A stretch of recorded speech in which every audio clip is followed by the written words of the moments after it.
Boa noite a todos e sejam bem-vindos a mais uma AgroMeeting organizada pela Espaço Visual.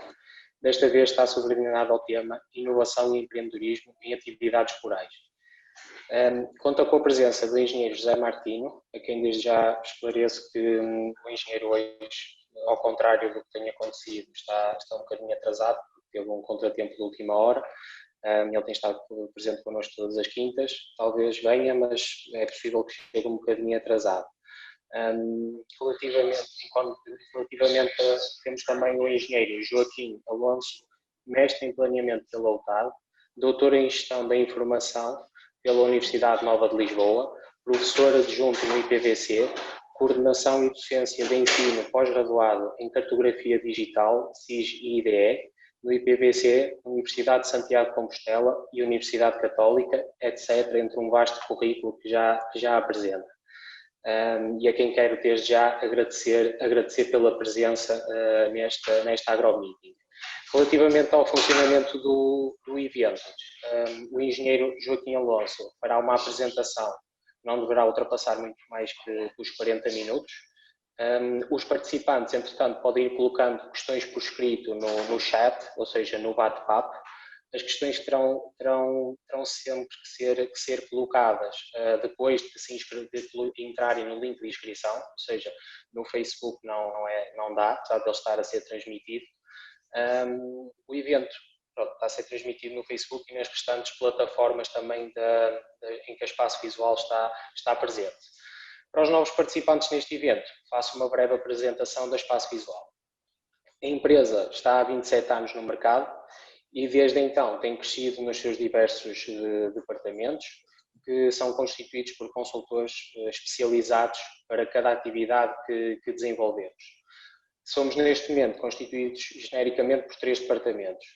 O departamento de projetos, onde neste caso eu me insiro, onde elaboramos estudos técnico-económicos, planos de negócio, com algumas análises de sensibilidade e para efeitos de projetos e para entidades bancárias, projetos de investimento no âmbito do PDR 2020, Portugal 2020, Turismo Portugal, entre outras entidades, e também fazemos assessorias técnicas.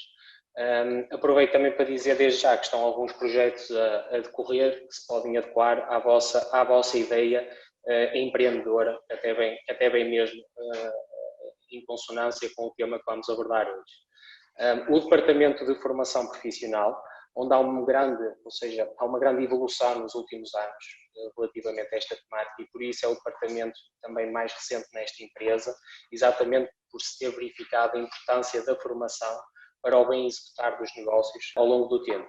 Estas formações são dadas quer em regime de e-learning, presencial e e-learning. São adaptadas a vários segmentos e por isso são adequados a pessoas já com atividades instaladas ou ainda que pensem em instalar. Temos também o departamento da contabilidade, diversas empresas, de questões fiscais e de gestão e também parcerias para dar soluções no âmbito de seguros agrícolas, principalmente na vertente do risco agrícola, ou seja, alguns seguros de colheitas, infraestruturas, etc. Relativamente ao tema aqui abordado hoje, como já tinha dito, será a inovação, mais vocacionada à inovação e para o empreendedorismo, o que de facto é importante porque cada vez mais abordamos estes temas, porque de forma crescente são impulsionados diversos negócios no nosso país e cada vez mais penso que há também uma mentalidade empreendedora também nas zonas rurais e a inovação, muitas vezes, pois isso dir-nos-á o engenheiro Joaquim Alonso, mas muitas vezes também é o que vai se calhar fazer diferenciar a arte do empreender.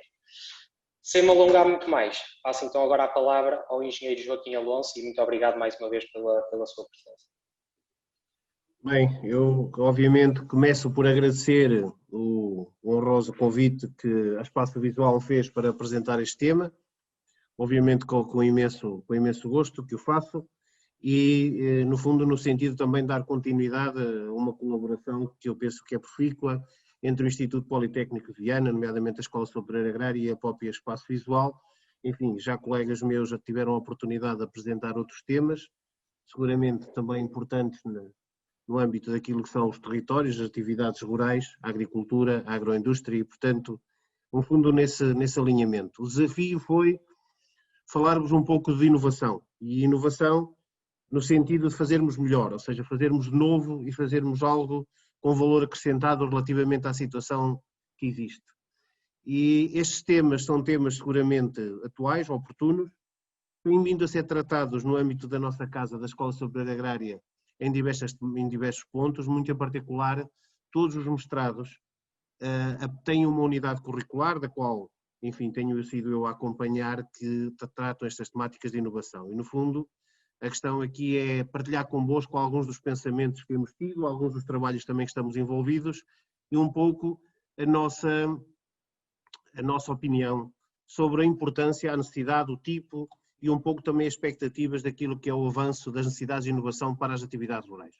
Como foi aqui colocado, fazer uma apresentação inicial, enfim, espero que breve, mas pelo menos esclarecedora, pelo menos a minha tentativa é essa, e depois no final possamos também discutir, acima de tudo, fazer alguma discussão sobre as temáticas que vamos aqui tratar. Vou ver se consigo aqui fazer a partilha da tela. Pronto, então, só aqui uma apresentação breve e basicamente a minha ideia é tentar desenvolver um pouco esta apresentação, esta introdução ao assunto, porque a importância atual da inovação, que tipos de inovação é que efetivamente são necessários e praticamos ao nível daquilo que são as atividades rurais e, no fundo, sobre o espaço e sobre o desenvolvimento rural, um pouco que é algo que tem que ser completamente desenvolvido, que é desde a inovação à escala do indivíduo, de cada um de nós, mas acima de tudo também inovação conseguida e que deve ser partilhada ao nível das organizações, dos grupos e à escala do território. E depois um pouco essa relação, como é que é possível estabelecer essa relação entre a inovação e o empreendedorismo, ou seja, esse facto como um meio para empreender e inovar ao nível económico, ao nível social e mesmo também ao nível ambiental, e um pouco destes desafios estão inerentes, portanto, àquilo que é uma dinâmica muito interessante, que eu penso que Portugal também tem vindo a entrar na União Europeia, que é a questão do empreendedorismo.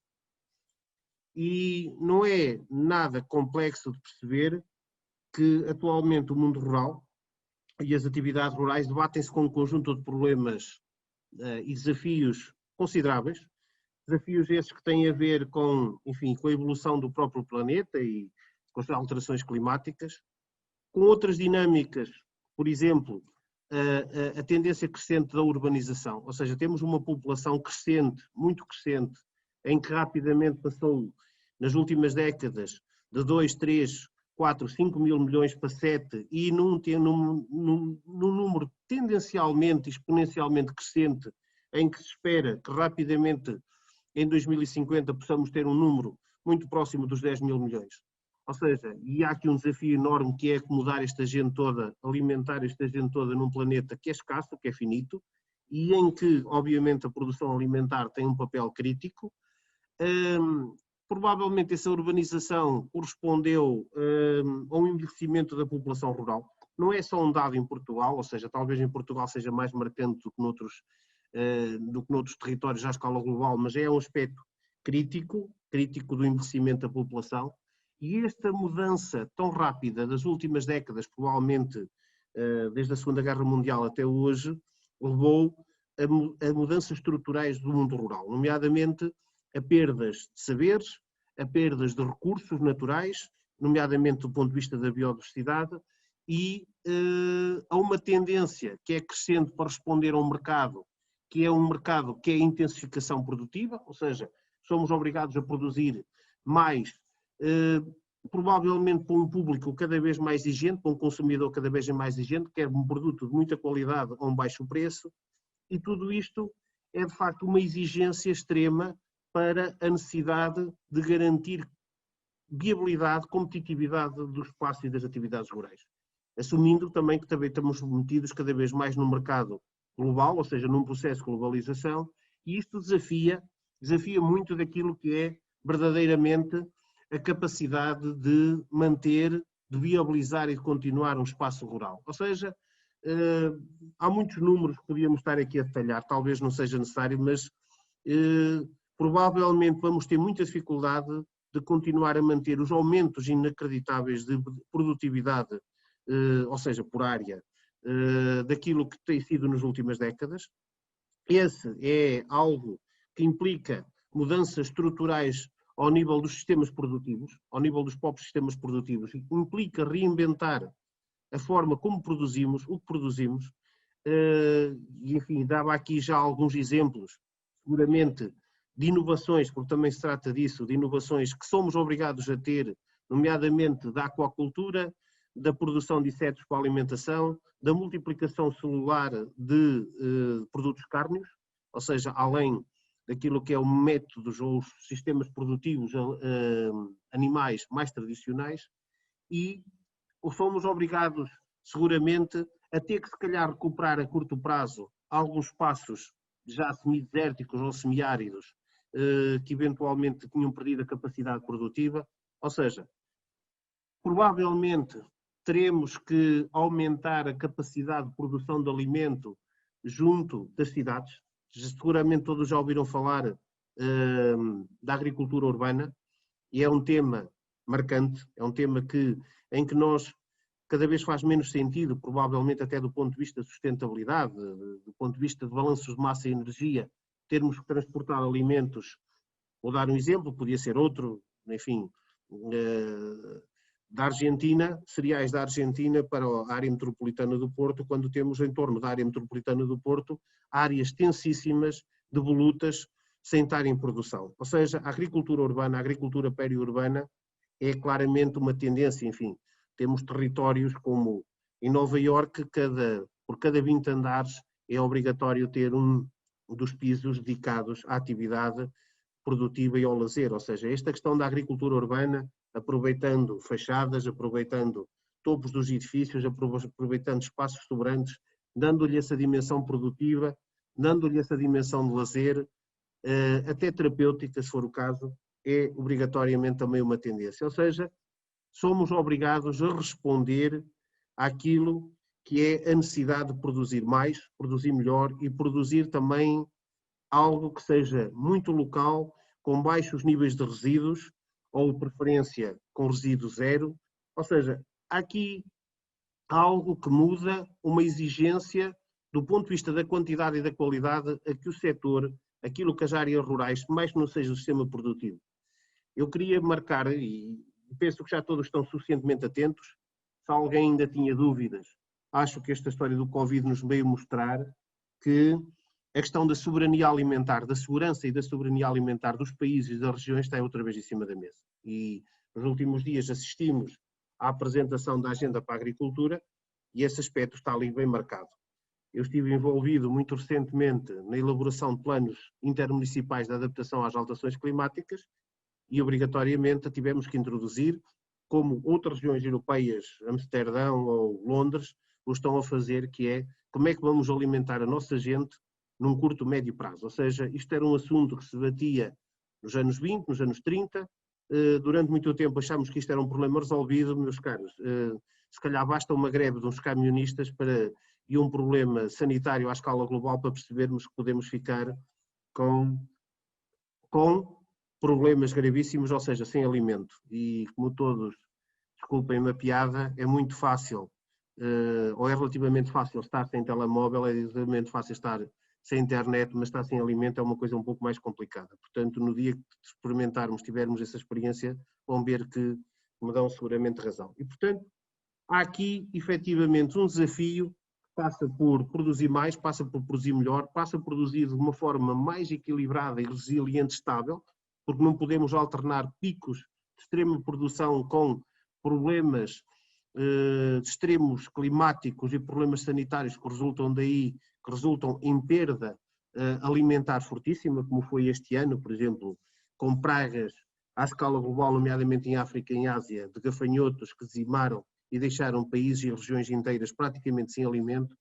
E há aqui, digamos, um conjunto de problemas e desafios que nos obrigam a encarar e a olhar com atenção para as zonas rurais. Isto é um problema, como é óbvio, como acho que aqui estamos a identificar, mas também é uma oportunidade.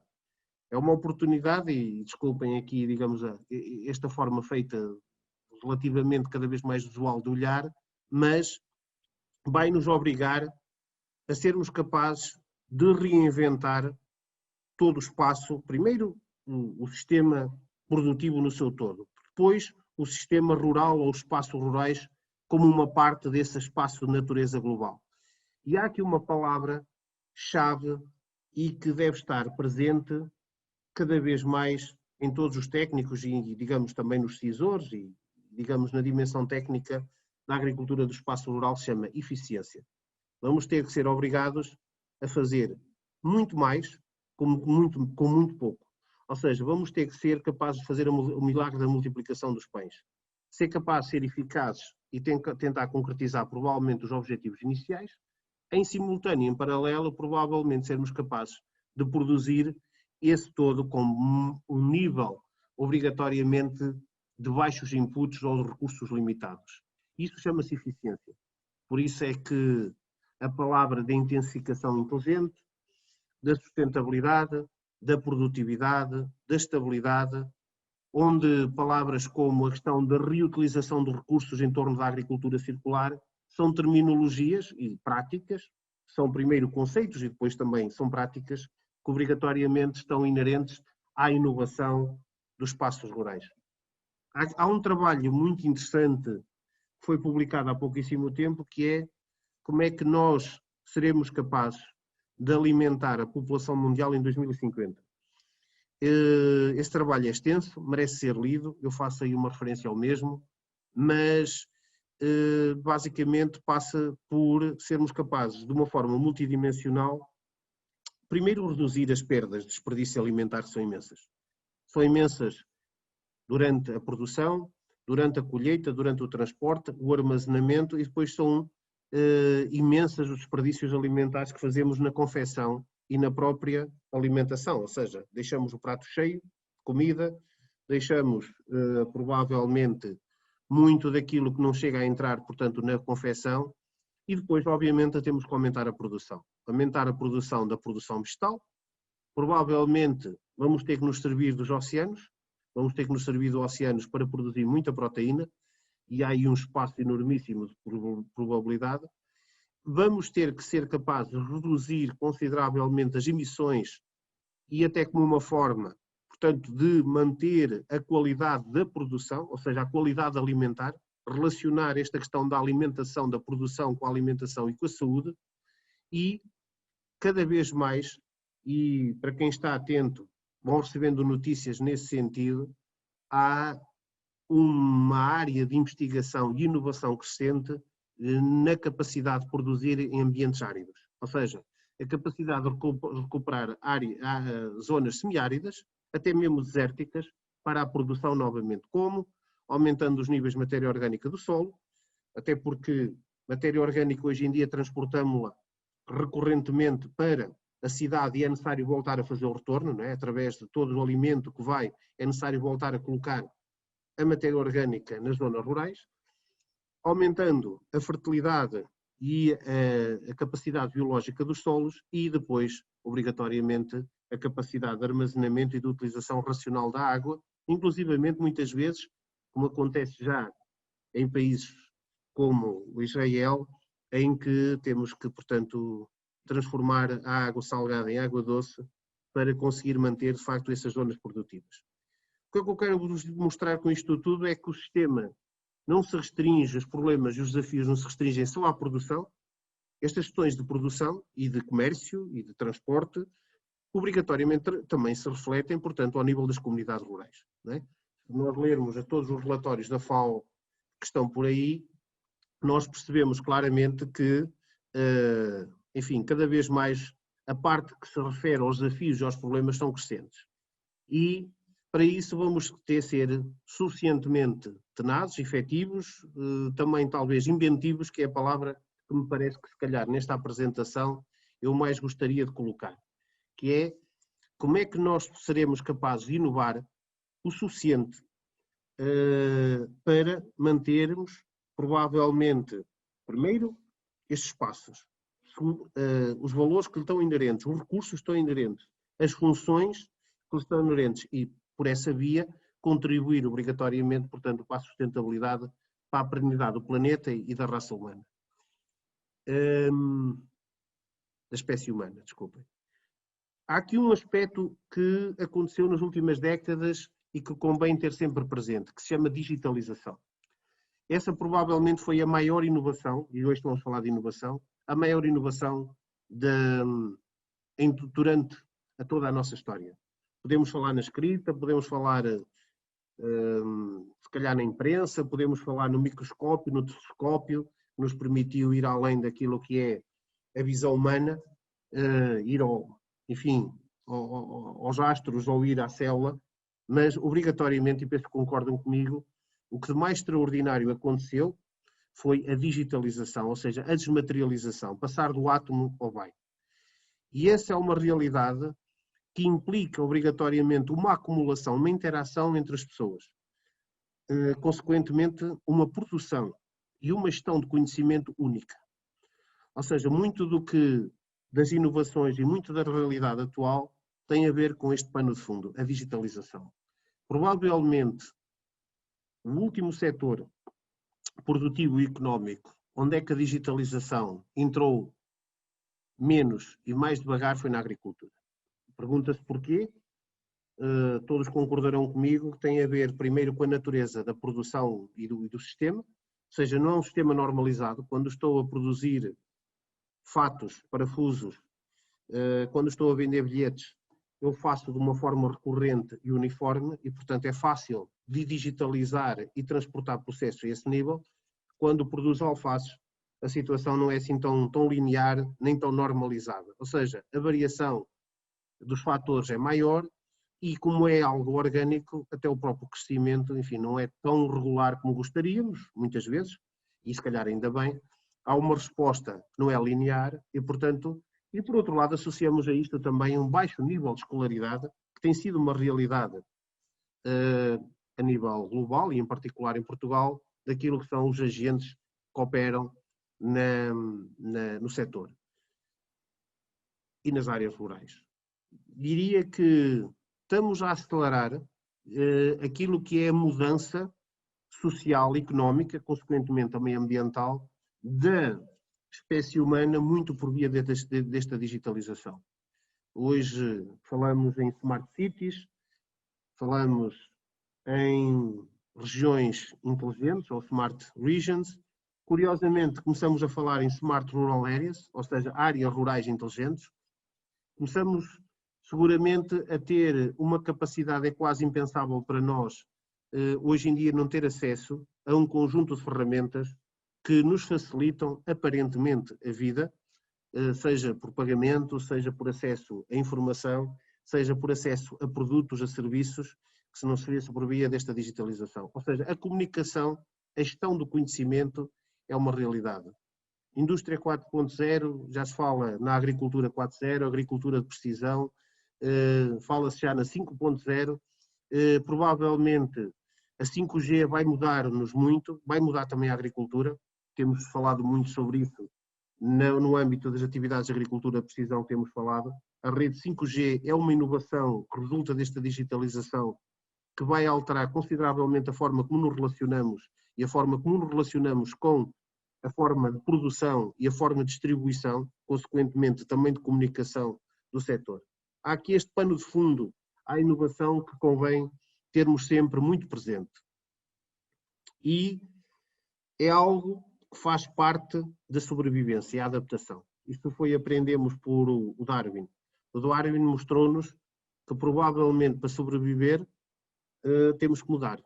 Ou seja, aqueles que não mudam, aqueles que não vão adaptando, se isso de mudar pode-se discutir muito o quê, pode-se são os procedimentos, se é a forma de pensar, são os princípios, são os valores, mas obrigatoriamente nós temos que nos ir adaptando ao meio, temos que nos ir adaptando ao contexto, ao ambiente. O ambiente pode ser social, pode ser económico, pode ser ambiental, e ambiental também é pelas alterações climáticas, mas a mudança faz parte da adaptação. A adaptação é algo necessário à sobrevivência. E, portanto, o que é que nos obriga e o que é que nos permite adaptar? A adaptação tem uma palavra que é implícita, que é a inovação. Eu destaco, por exemplo, algo que está aqui muito presente connosco, que é a terra digital. Imaginem a quantidade de dados que hoje em dia estamos a recolher sobre o planeta Terra, que nos permite compreender o que se passa, e, consequentemente, gerir obrigatoriamente o melhor possível e cada vez de forma mais próxima e mais eficiente as questões da água, as questões do solo, as questões da vegetação. Temos sensores para cada uma destas coisas em forma crescente à superfície, e o que não medimos à superfície, estações climáticas, estações de qualidade do ar, níveis do oceano, o que não medimos à superfície, medimos através de imagens, podem ser drones, podem ser UAVs, podem ser satélites, ou seja, nós estamos atualmente quase que a monitorizar, a pulsar o planeta Terra, também os sistemas produtivos agropecuários e agroindustriais, em tempo oportuno e muitas vezes em tempo real. Isto é um facto que temos acesso a dados provavelmente numa escala e numa qualidade que é única em termos temporais, ou seja, nunca à escala do planeta tivemos esta capacidade. Isto também resulta dessa necessidade, dessa oportunidade e da digitalização que falamos. E isto, obrigatoriamente, tem que resultar em sermos capazes, de facto, de produzir, nos alimentar, nos manter saudáveis a todos, de preferência, e eu destaco isto a todos, e para isso vamos ter que aumentar a produtividade, a resiliência, a estabilidade dessa produção, e isto vai implicar uma grande dose de inovação. Vai implicar que nós estejamos cada vez mais implicados, atentos e obrigatoriamente envolvidos naquilo que são os processos de inovação. A parte mais visível, provavelmente a parte que as pessoas estão mais atentas, é a parte tecnológica, não é? Ou seja, é extraordinário cada vez a quantidade de gadgets, a quantidade de sensores, a quantidade de mecanismos, a quantidade de condução autónoma, que também está na agricultura, como é óbvio, os robôs, os chatbots, os e-bots, ou seja, eu já perdi a quantidade de equipamentos, portanto, não há muito tempo, no Entre Douro e Minho, assistia a uma sementeira de milho com robôs perfeitamente autónomos, ou seja, comandados por um computador à distância que permitia a injeção da semente autónoma sem qualquer tipo de, digamos, de intervenção direta. Cada um desses robôs tinha uma pequena bateria elétrica que permitia autonomia e automação para esse processo. E, portanto, esta é a parte mais visível. Normalmente nós destacamos, quase que ficamos, talvez essa é a nossa parte primata, ficamos maravilhados com a estranheza, a capacidade de que a tecnologia nos permite. Bem, essa é uma pequena parte. Eu gostava de destacar que não devemos ficar só pela parte da rama, que é essa parte mais visível da tecnologia. Provavelmente vamos ter que ser capazes de inovar também a outros níveis. Até porque, se eu quiser inovar a introdução de uma nova tecnologia na agricultura, eu provavelmente vou ter que inovar outras coisas. Eu vou ter que ensinar as pessoas a utilizá-la, vou ter que explicar o que é que isso é, vou ter que adequar os diplomas, se calhar, à permissão e ao licenciamento dessa nova tecnologia, se calhar se for algo de facto extraordinário, vou ter que ter incentivos de política para que isso aconteça, ou seja, há aqui uma regra que eu gostava já e que para mim é um princípio de ouro, é a inovação, seja ela qual for, em particular do ponto de vista tecnológico, implica uma inovação social, uma capacitação social, implica uma nova orgânica e implica um processo de adaptação que às vezes não é imediato. Porque nós somos animais de hábitos e, enfim, mais rapidamente aceitamos o novo do que libertamos o velho, não é? Portanto, a nossa curiosidade humana, estamos sempre disponíveis para ver coisas novas e depois queremos aceitar essas coisas novas, mas custa-nos libertar daquilo que temos atrás e que aquilo que no fundo se tornou um hábito para nós. Se olharmos, e todos já conhecem os Objetivos de Desenvolvimento do Milénio, 2030, são 17. Olhem com atenção para cada um deles, desde a pobreza, a fome, a saúde, a educação, a igualdade de género, as energias, as alterações climáticas, os ecossistemas. Aquilo que temos que fazer até 2030 está obrigatoriamente implícito a uma alteração considerável daquilo que é a forma como trabalhamos, utilizamos os espaços rurais e as atividades rurais. Ou seja, implica inovar, implica fazer de forma diferente, fazer melhor, fazer de forma mais eficiente, ok? E, portanto, eu queria introduzir aqui este conceito de inovação. O que é isto da inovação? Que formas de inovação é que podemos ter? Que problemas e que desafios é que temos à implementação dessa inovação? e o processo em si de inovação, ou seja, o processo de criar, o processo de transferir e o processo de usar, ou seja, de adotar. É que não é algo imediato, é algo que implica um tempo. E, portanto, quando falamos de inovação, falamos em processos, não falamos em momentos, não falamos em estados, falamos em períodos, que são muitas vezes longos, de anos, às vezes décadas. Portanto, isso é algo que muitas vezes também não temos completamente presentes. Imaginamos que está ali na prateleira, então nós vamos lá buscar e vamos usar de forma correta. E, portanto, inovar é mudar. Inovar é mudar, mas é mudar para melhor. É a palavra, provavelmente o conceito mais original e o conceito provavelmente mais estreito, se calhar mais efetivo de inovar. Inovar é obter algo de novo com valor superior ao que se tinha inicialmente quando se iniciou esse processo de inovação. É algo de novo com valor superior ao ponto de partida. E o que é que nós podemos inovar? Okay? A inovação começa sempre no ato reflexivo. Discute-se muito, e eu não vou entrar nesta teoria, mas isto é muito importante, conhecer as teorias da inovação. O que é que nos leva a inovar? O que é que nos leva a mudar, a fazer algo de diferente, melhor, com valor acrescentado para nós e para os outros? É porque precisamos? É a necessidade? É a oportunidade? É a capacidade? Há quem diga que a necessidade é a mãe das artes. Há muita gente que acredita que o que nos obriga a mudar é a necessidade, ou seja, somos reativos. Há outros que nos dizem ao contrário. Não. O homem, como ser racional que é, a inovação resulta de um acto premeditado que o homem tem de tentar fazer melhor. E, portanto, é da sua capacidade natural. Eu estou convencido que é um pouco de tudo, está bem? Estou convencido que a história a mim diz-me que somos mais reativos que proativos. Mudamos mais por necessidade do que por oportunidade, infelizmente. E depois vamos atrás do prejuízo. Mas, enfim, provavelmente isto também se acontece no momento atual. Inovar não é só tecnologia, não é só aquela visão do homem que teve uma visão e que criativo e que faz tecnologia e que vai se direciona para o mercado.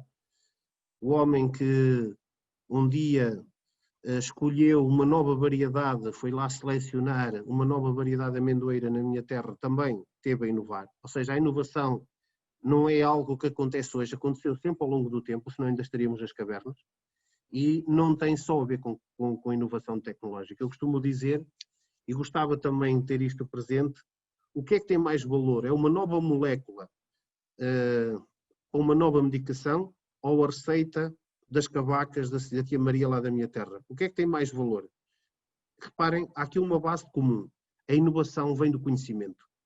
Certo? Pode ser o conhecimento empírico e tradicional das pessoas do mundo rural, ou pode ser um conhecimento que resulta de uma sistematização dos processos de investigação. De qualquer forma, dizer-vos que a necessidade, a oportunidade, a capacidade e a base da inovação é obrigatoriamente o conhecimento, a interação. Mas podemos usar muito tipo de conhecimento das mais diversos tipos, mais diversas formas. Há uma palavra que eu gosto muito que é ser inovador, é uma forma de estar, é uma atitude, está bem? É uma atitude de questionamento. Sabem quem são as pessoas? Isto pode parecer o óbvio, é a arte do óbvio, mas muita gente que estuda estas questões a fundo, tem esse tempo, tem esse domínio das ciências humanas e pergunta quem são as pessoas mais inovadoras. E as pessoas mais inovadoras são os inquietos, está bem? Não são os satisfeitos. Os satisfeitos estão satisfeitos e podemos estar satisfeitos de muita forma. Podemos estar satisfeitos porque já temos dinheiro suficiente, podemos estar satisfeitos e acomodados. Portanto, aqueles que levam à inovação são os insatisfeitos, está bem? São aqueles que vivem uma gestão da inquietude, são os inquietos. E que estão sempre a questionar se o que temos é o melhor, se que não podemos fazer de outra maneira, se não seria interessante experimentar uma alternativa. Portanto, a inovação é uma atitude que obrigatoriamente pode ser fomentada, como já vimos, por várias necessidades. Há vários conceitos de inovação, está bem? Há vários conceitos de inovar. Todos eles implicam a mudança. Inovar implica mudar. E mudar é algo que começa num determinado instante, a partir do momento que eu, enfim, imagino, idealizo algo, mas desde o momento que eu penso até ao momento que eu tenho algo que a oferecer e algo que efetivamente seja a ser útil, e só aí é que passa a ter o tal valor acrescentado que falámos antes, passa muito tempo. Ou seja, acreditem que os inovadores não são os inventores. Os inventores, há para aí muitos, há muita gente a inventar, no bom e no mau sentido da palavra. Mas os inventores são momentâneos. Os inovadores são corredores de fundo, são corredores de endurance, está bem? Os inovadores não são aqueles corredores de 100 metros. Corredores de 100 metros, há para aí a pontapé. Cansam-se rápido, correm muito rápido, mas depois cansam-se rápido. São aqueles, os perseverantes, são aqueles que efetivamente sabem que a inovação, para ser utilizada, implica todo um processo. Já vão ver porque é que isto é relevante e porque é que eu estou com esta teoria, aparentemente teoria. É um ato individual, a inovação começa muitas vezes no indivíduo, cada um que imagina, mas eu não sou capaz de inovar sozinho. No limite, mesmo que eu fosse capaz de oferecer algo de novo, eu teria que ter alguém para aceitar e para utilizar, para esse valor ser assumido. E, portanto, o acto de inovar é um acto coletivo. Eu posso estar rodeado de gente que me incentiva a inovar, posso ter um contexto fiscal, um contexto social, um contexto de formação, um contexto de investigação, ter um contexto de salvaguarda da propriedade intelectual facilitadora dessa inovação, e há países e há regiões que têm esse contexto, e há outros que não têm. Concordam comigo? Portanto, há contextos facilitadores à inovação e que promovem com que as pessoas efetivamente tenham essa inquietude e essa capacidade propositiva, e há outras em que se não estamos satisfeitos, passamos a estar das duas maneiras. Ou nos limitam, ou levamos tanto na pinha que ao fim de 3 ou 4 vezes desistimos e, portanto, sentimos que mais vale estar quietinho do que propriamente ser capaz de... Ou seja, o ambiente da inovação.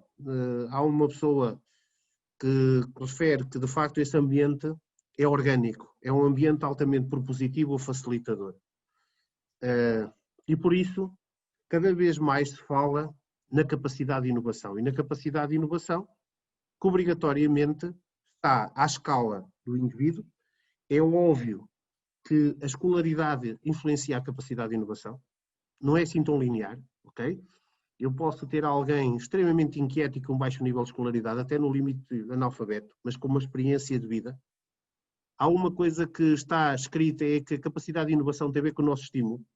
Eu sou defensor que muitas vezes mais vale pegar num grupo de jovens agricultores ou um grupo de formação e levá-lo a passear e levá-lo a ver coisas novas do que os meter dentro de semanas e semanas dentro de uma sala de aula. Porque se ele for a ver coisas novas, ele começa a comparar o que tem com o que poderia ter. E então, quando vier passar para dentro da sala de aula, isto também se aplica aos meus alunos, também se aplica a mim, não é? Portanto, quando vier para a sala de aula, ele está cheio de vontade de inovar. Se eu enfio dentro de uma sala de aula a tentar mostrar porque é importante que ele tenha que se inovar e capacitar, provavelmente fica limitado. Portanto, a inovação resulta do estímulo. Do estímulo há capacidade comparativa entre o que temos e o que podíamos ter. E isso resulta da interação que possamos ter, pode ser por um vídeo, pode ser numa conversa, pode ser numa visita, mas temos que estimular a esse acto de inovar. E, portanto, é sempre obrigatoriamente coletivo. O mercado muitas vezes obriga-nos a essa inovação. É a necessidade de respondermos ao mercado, está bem? Como é que podemos inovar? Abreviando. Há 3 tipos de inovação. Há a inovação conceptual, quando desenvolvemos conceitos novos. O homem que inventou a roda desenvolveu um conceito novo. O homem que inventou a digitalização desenvolveu um conceito novo. Acham que quem desenvolve conceitos tem resultados imediatos ou demora muito tempo? Eu não sei o que é que lhe aconteceu ao homem que queimou a roda, que inventou a roda. Posso lhe dizer que ao homem que inventou a digitalização, o Bohr morreu com uma pneumonia por frustração, que era um grande matemático, e o outro morreu castrado. Ou seja, literalmente, está bem?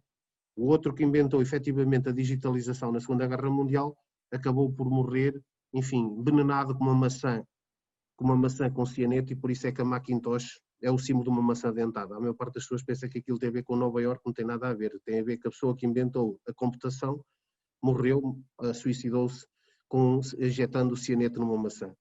Ou seja, quando nós queremos inventar algo transcendental, completamente novo, provavelmente vamos ser muito mal interpretados e não tem resultados imediatos. A inovação que eventualmente tem resultados mais imediatos é processo, é produção em série, é fazer a mesma coisa, mas de forma diferente. Isso sim é uma inovação mais imediata, assim como uma inovação de produto.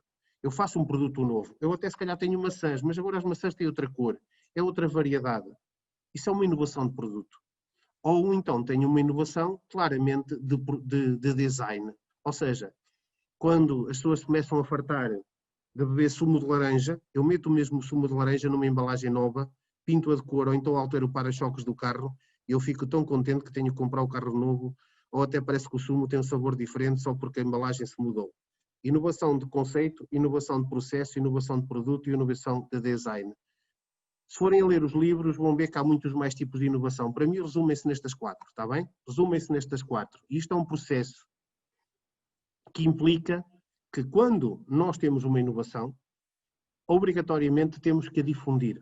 E há outras questões que é a transferência da tecnologia, a difusão da inovação. Como é que nós arranjamos forma de garantir que outros conheçam, aceitem, usem esta inovação? Há várias formas de fazer. Jesus Cristo arranjou uma muito interessante, que é arranjar apóstolos, não é? Isso era uma mensagem, era uma inovação. Uma forma muito interessante, que ainda hoje é utilizada, está bem?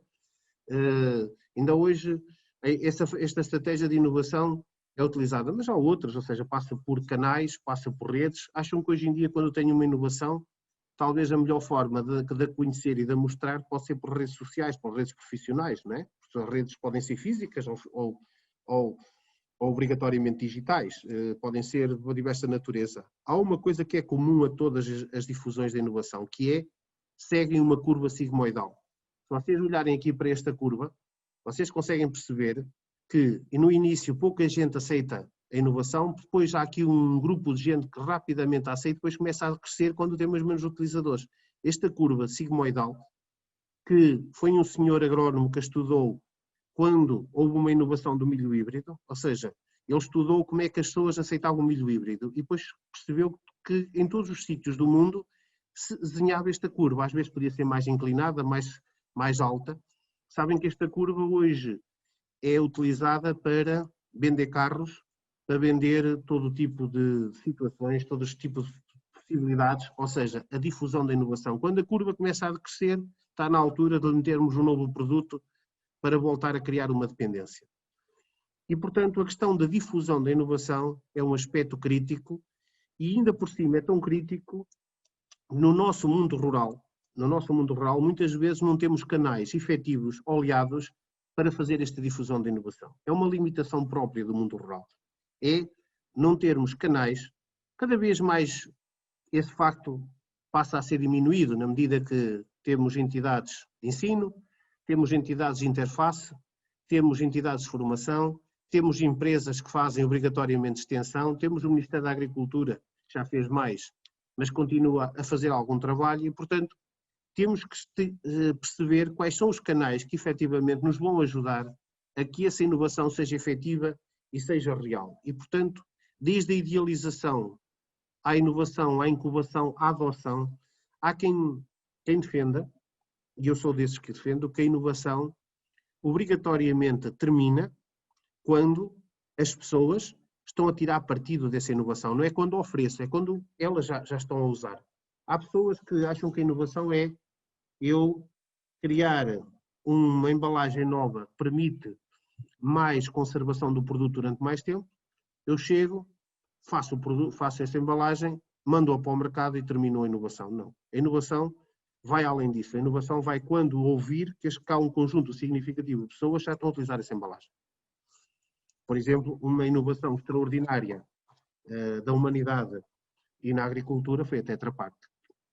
Aliás, o senhor que inventou a Tetra Pak nunca fez uma embalagem. O que fez foi inventou, testou, registou propriedade intelectual e depois vendeu essa propriedade intelectual, o direito de utilização dessa propriedade intelectual a quase todas as fábricas que hoje em dia utilizam embalagens Tetra Pak. E, portanto, passou a poder usar uma parte considerável dessas verbas, enfim, no seu bem-estar, porque foi uma forma de compensar a sua capacidade e a sua perseverança. Isto mais à frente, vou destacar que o mundo rural em Portugal vive ao lado da importância do que é a propriedade intelectual. Ok? Eu gostava que me dissessem quais são as associações, as empresas, as próprias universidades, poucas, Empresas de prestação de serviços, empresas produtivas, que efetivamente têm uma boa carteira de propriedade intelectual, que registram direitos de autor, que registram propriedade industrial, que registram na patente, nos design, que têm marcas próprias em quantidade, que fazem uma boa gestão da propriedade intelectual. É curioso que quando queremos fazer um projeto de investimento, preocupamos-nos sempre se temos terra, não é? Mas temos terra, temos pouca terra, isso é propriedade física e propriedade intelectual temos. Se calhar no mundo de hoje, provavelmente a propriedade intelectual é muito mais determinante daquilo que é o acesso ao capital e da viabilização de um projeto de inovação do que propriamente algumas questões de bens físicos, porque está associado a um conhecimento. Inovar é um acto contínuo, ou seja, é um acto que, quando terminamos uma inovação, devemos avaliar para ser capaz de reiniciar e, portanto, termos aqui, digamos, o processo quase do infinito. Este infinito é a sustentabilidade. Enfim, todos nós sabemos que, se queremos garantir a perenidade, temos que estar constantemente a fazer este processo, ou seja, quem para, automaticamente fica insustentável. Portanto, é quase que a sustentabilidade implica um acto contínuo, um acto de imaginar, concretizar, avaliar, novamente imaginar e provavelmente temos aqui um acto de alteração e de dinâmica. Enfim, isto até pode ser explicado por um conjunto de regras físicas e químicas, biológicas, que seguramente não temos tempo. Portanto, esta questão da difusão é um aspecto importante.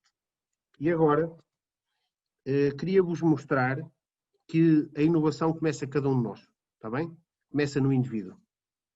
Será que nós temos uma capacidade individual do ponto de vista de inovação similar àquilo que é expectável numa Suécia ou no Japão?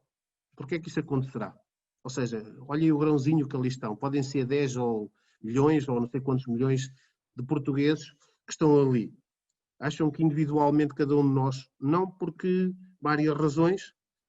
Uma das razões é que manifestamente não temos o mesmo nível científico, mas se mesmo que o tenhamos, o ambiente que nos envolve, que é o envolvente institucional, não é claramente tão facilitador quanto será lá e tão garantia de que as coisas aconteçam.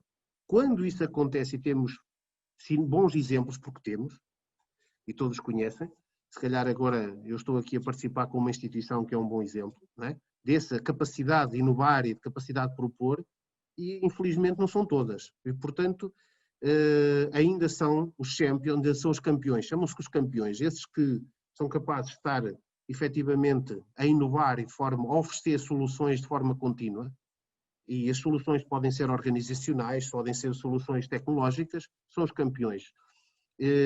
Havia um indivíduo que dizia que os melhores dos países são aqueles que têm poucos campeões, porque toda a gente acaba por ter capacidade, não é? Enfim, não sei se é por isso que temos o Ronaldo, não é? Mas gostamos de ter um campeão. É bom, porque como exemplo é bom, e eu também gosto de ver jogar à bola e também acho que é um campeão, mas devíamos ter muitos campeões, não é? Devíamos ter campeões, devíamos ser todos um pouco à semelhança do termos, e portanto se fôssemos todos provavelmente não teríamos de nos focar tanto no homem. E depois temos o nível territorial, que é esse assim facilitador ou limitador, condicionador, e isto tem a ver com as políticas, tem a ver com as opções. Este é um aspecto importante. Isto é uma imagem que eu gosto muito, até porque fui eu que a fiz, está na minha tese de doutoramento, e basicamente mostra que existe uma relação da capacidade que está de cada indivíduo relativamente à capacidade de grupos e das organizações que nos envolvem e dos territórios. E a nossa capacidade de inovação tem muito a ver com a nossa capacitação de compreender o contexto, depois de compreender, ser capaz de reunir os meios e mobilizar os meios para agir. Ou seja, a capacidade de análise tem que corresponder e tem que ter coerência na capacidade de ação. E, portanto, muitas vezes estas coisas não se encontram, não é? Até porque eu acho que temos mais capacidade de análise do que a capacidade de ação. É fácil de dizer a solução, é difícil de implementar. E, enfim, seguramente no nosso setor, nos nossos territórios, isso é um facto e é uma realidade que seguramente todos já nos deparamos. Isto pode ser explicado a diversos níveis, nomeadamente aquilo que nós chamamos de competências estruturais, competências operacionais, aquilo que é a relação do indivíduo com as redes, não é? E com a capacidade de ativar e de manter a rede a funcionar e obrigatoriamente o sistema esse que é um território. A capacidade individual é muito o resultado do contexto onde é que crescemos, mas também do contexto onde é que somos formados. E muitas vezes há uma crítica forte em Portugal àquilo que é a valorização extrema do conhecimento. Não valorizamos muitas vezes as competências nem as atitudes. E isto faz parte do processo formativo, enfim, desde o miúdo na pré-primária até, digamos, ao senhor que já está guardado, portanto, num lar de terceira idade. Ou seja, valorizamos muito pouco de facto, as competências instaladas, não as promovemos e muito menos as atitudes. Eu já ando há algum tempo no ensino, há cerca de 27 anos. No início achava que os meus alunos tinham que saber obrigatoriamente de grande parte das ciências de base, ou seja, conhecimentos. Hoje também acho que continua a ser importante, mas não chega. Acho que eles têm que ser capazes de compreender, de fazer, têm que ter competências pessoais, competências profissionais, mas acima de tudo têm que ter um conjunto de atitudes, e a atitude que eu mais valorizo, entre outras todas, é a da responsabilidade. É a forma como assumem a responsabilidade perante a necessidade de agir, a necessidade de inovar. E por isso é que a União Europeia, hoje em dia, fala na aprendizagem ao longo da vida, divide isto em 8 níveis, desde o nível 1 até o nível 8, que é o pós-doc, e promove que as pessoas ao longo da vida tenham a necessidade extrema de se manterem, digamos, ativas, inovadoras e claramente se reciclem correntemente. Isto é a mesma coisa às empresas. As empresas são mais ou menos inovadoras. Esta figura que está aqui, que eu não vou destacar, não vou entrar em pormenores, mas é uma figura importante até porque faz parte de uma norma portuguesa, que é a norma 4.457, que é a norma de gestão de inovação.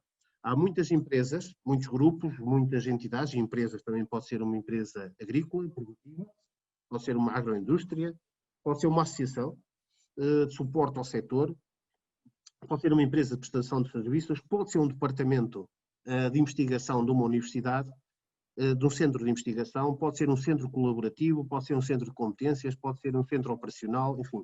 Tudo isso são entidades que promovem inovação, devem promover inovação. Fazem parte do tal ecossistema inovador, mas a sua capacidade tem que ser gerida e depende da sua interface com o mercado, com os seus congêneres, com os meios de financiamento, com aquilo que é estimulado e sua capacidade de guardar resultados do ponto de vista da propriedade intelectual. Essa norma 4.457, para quem não conhece, aconselho a ler, porque além de permitir que as entidades implementem processos de gestão de inovação, basicamente, as entidades que conseguem essa certificação da 4.457 têm uma facilidade enorme de aceder ao CIFID. O que é isto do CIFID? CIFID é o sistema de incentivos fiscais à investigação e desenvolvimento. Poucas empresas o conhecem, e na área agrícola conheço muitas poucas que o sabem, mas basicamente permite que muito daquilo que é a nossa comparticipação fiscal, aquilo que temos que pagar ao fim do ano, possa ser reinvestido obrigatoriamente em processos de investigação, desenvolvimento e inovação. Cada vez mais há empresas a explorar, e ainda bem, porque é algo que através do sistema fiscal eu promovo de facto o investimento, a contratação de recursos humanos, o investimento em inovação, desenvolvimento e inovação. Felizmente já consigo ver principalmente muitas entidades do setor agroindustrial, agroalimentar, a apostar seriamente na criação de departamentos de ID, pode começar por uma pessoa, porque não, mas depois se calhar vamos tirando o partido, se calhar vamos investindo este dinheiro que obrigatoriamente iria parar a outra forma e pode ser uma forma interessante de tornarmos a nossa organização mais inovadora. Temos que, dentro do setor, temos que olhar com mais atenção para as questões do desenvolvimento institucional e do desenvolvimento organizacional. Porque é que na banca, na indústria, temos tanta gente preocupada nos diversos modelos e orgânicas institucionais, mais matriciais, mais piramidais, mais centros de decisão, quem é que decide, mais processos, e nós no setor temos tão pouco. Todos nós achamos que nascemos a saber mandar, está bem? Todos nós achamos que nascemos arquitetos de institucionais. Não é, não nascemos.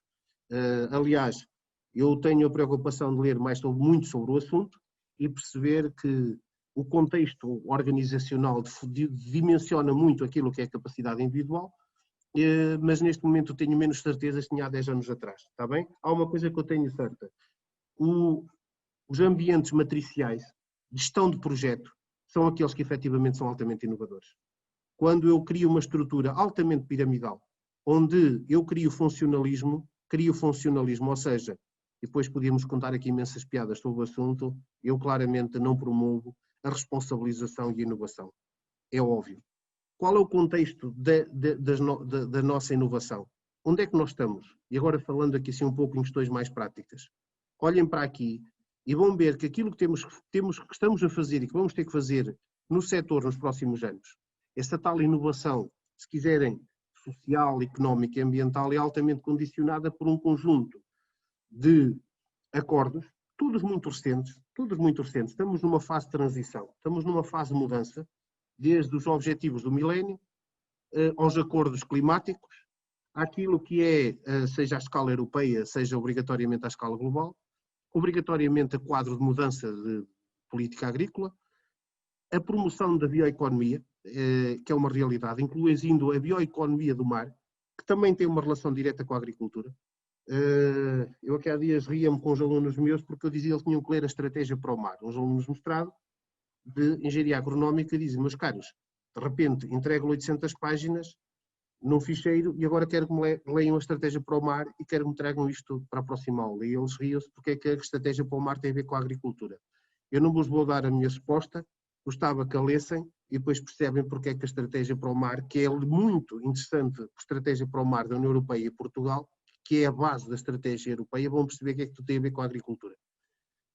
As questões do clima, as questões da economia circular, as questões dos mercados digitais, do e-commerce, obrigatoriamente tudo o que tem a ver com as políticas de investigação e inovação que vão estar na próxima década ou no próximo quadro comunitário de apoio, onde obrigatoriamente interagem muito com a dimensão do reforço da capacitação das pessoas, do crescimento rural ou do desenvolvimento rural, mas acima de tudo da sustentabilidade da produção, da tal intensificação inteligente onde a gestão de recursos, a saúde, sanidade e saúde das pessoas e das plantas, da biodiversidade, do solo também.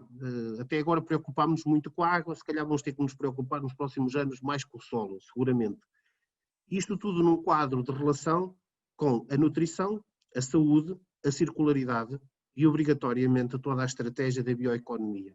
Reparem que se começarem a ler aquilo que se perspectiva ser o próximo quadro comunitário de apoio, a componente de baixo carbono, da neutralidade carbónica, da aposta na digitalização, que obrigatoriamente tem uma relação fortíssima com toda a parte da agricultura de precisão, como é óbvio, que terá um incentivo extraordinário com a economia circular, já se fala em agricultura, em viticultura, em circularidade, no crescimento azul, no renascimento rural. Isto são tudo, no fundo, quadros que saíram de documentos muito recentes, ou seja, documentos dos últimos meses.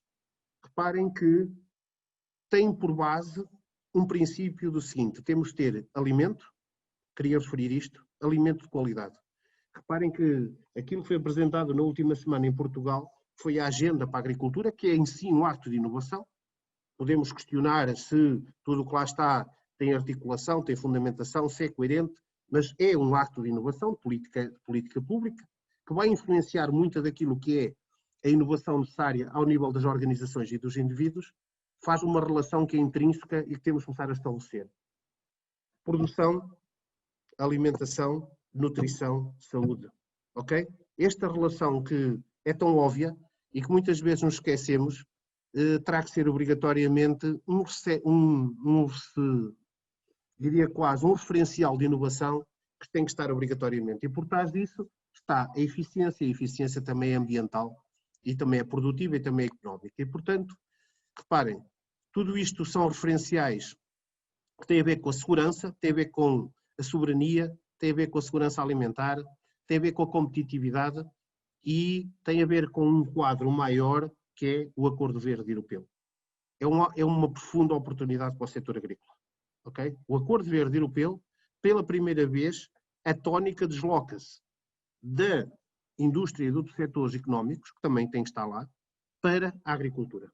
Okay? Pelo menos temos essa oportunidade de desviar a atenção e dizer, meus caros, a agricultura pode perfeitamente preservar o capital natural, pode contribuir para a neutralidade carbónica, para a adaptação climática, para a economia circular, claramente pode permitir a alimentação e, portanto, a agricultura tem aqui um contributo estratégico para aquilo que é, de facto, o referencial de desenvolvimento do Acordo Europeu. Eu só vos queria mostrar que desde 8 de julho, okay? Desde de dezembro do ano passado até julho, tudo isto são diretivas europeias que eu acho que devemos começar a ter algumas guardadas numa pasta, no nosso computador, e estudá-las, que são desde o Acordo Europeu, o grande Acordo de Investimentos Europeus, a estratégia para a transição, porque isto implica uma transição, desde a lei climática, a neutralidade, desde o campo, enfim, até ao prato, até a todo um conjunto de estratégias que estão intrínsecas, que é a estratégia da biodiversidade e para a integração, inclusivamente, das próprias questões energéticas como o hidrogênio. São estas as palavras-chave. Biodiversidade, campo, até ao prato, pode ser uma tradução, pode ser outra, até ao garfo. Claramente a sustentabilidade, energia, sustentabilidade, renovação, transição, eliminação climática. E isto, meus caros, o mercado vai nos obrigar a fazer isto, está bem? Porque podem meter taxas, o mercado vai preferir determinado tipo de produtos. Eu, algures, não sei se tiveram com atenção, mas a Covid obrigou-nos a questionar o que comemos e como comemos. Portanto, saiu uma notícia muito recentemente, muito interessante, de o aumento da quantidade de produtos biológicos e orgânicos que aconteceram nos últimos 4 ou 5 meses na Itália e na Espanha. Disparou. De repente, os produtores que estavam com a corda ao pescoço, que não tinham que vender, de repente deixaram de ter capacidade de sustentar mercados. Que há dias lia que em Espanha, em algumas cidades, o mercado de produtos orgânicos, em 3 ou 4 meses, disparou para 30%, 40%. Ou seja, um mercado, a sociedade vai nos obrigar a inovar, vai nos obrigar a mudar, e isto normalmente é o principal estímulo, é a tal necessidade que eu falava há pouco, mas obrigatoriamente isto também pode ser promovido por políticas públicas. A própria eficiência pode ser promovida por políticas públicas. Ou seja, posso fazer como o governo holandês, questione-se ou não, que atribui a cada agricultor um balanço e uma cota. E, portanto, você vai ter que conseguir fazer isto com esta quantidade. E depois consegue ou não consegue. Se calhar até é forma marcante, se calhar isto implica uma transição. Isto implica ele ser eficiente. O facto é que, com muita ajuda da investigação, com muita ajuda da inovação, os holandeses conseguiram fazer ganhos de eficiência nos últimos anos de 20% a 30% e têm um alcance de 50% nas próximas décadas. Ou seja, conseguir produzir mais, produzir melhor, com melhor saúde, com menos inputs, com menos recursos. Enfim, isso é um sonho de qualquer um, porque isso é que é ganhar dinheiro, né? Eu produzir mais, melhor pago. Se é melhor, à partida tem um potencial de ser valorizado. E, portanto, com menos recursos, enfim, teoricamente isso caminha não só para a saúde humana, mas, portanto, para a saúde ambiental e provavelmente para a viabilidade económica. E, portanto, é um pouco esse desafio. Há aqui, neste processo todo, inovações altamente disruptivas. E o que eu estava a destacar esta figura que está aqui, se quiserem dar uma vista de olhos, mas mais importante, aquilo que vou dizer, é uma figura de uma entidade que tem a capacidade ou tem a possibilidade de propor ao Parlamento Europeu novos mecanismos de política pública ao nível da política agrícola comum e basicamente mostra que na próxima política agrícola comum há uma tendência crescente que é o pagamento de serviços. É o pagamento de serviços de ecossistema. Isto é uma inovação. É uma inovação que é uma inovação de conceito, que já começou há alguns anos atrás, como é óbvio, não é algo que começou ontem, e que vai permitir que, se bem implementada, e isto não vai ser tão linear quanto gostaríamos que fosse, o agricultor ou alguém que trabalhe para o agricultor, pode ser uma universidade, pode ser uma empresa, mostre que afinal o agricultor consegue filtrar tanta água, consegue guardar tanto solo, consegue sequestrar X dióxido de carbono, consegue efetivamente valorizar e qualificar uma paisagem que se reflete. Meus caros, há muita gente a falar nisso, muita gente, demasiada até, na minha opinião, mas pouca gente a quantificar isto. Porque isto, eu posso chegar e ir à frente de um político, posso chegar à frente de uma sociedade e dizer esta poesia toda. E as pessoas, que giro, nunca tinha pensado nisso. Mas eu, para de facto depois convencer e efetivar, eu tenho que dizer, este guarda tanto, aquele guarda tanto. E para isso é preciso investigação. E para isso é preciso inovação. E, portanto, nunca vamos ter pagamento de serviços de ecossistema ou serviços ambientais se não houver uma quantificação. Porque é que neste momento o mercado do carbono é uma realidade e os outros mercados ainda não são? Porque o mercado do carbono está quantificado. Eu já tenho formas de saber quanto é que aquele senhor está a guardar naquela floresta. Ainda não tenho mecanismos tão robustos e tão maduros quanto é que aquele senhor está a quantificar ou promover a qualidade da água dentro daquela parcela.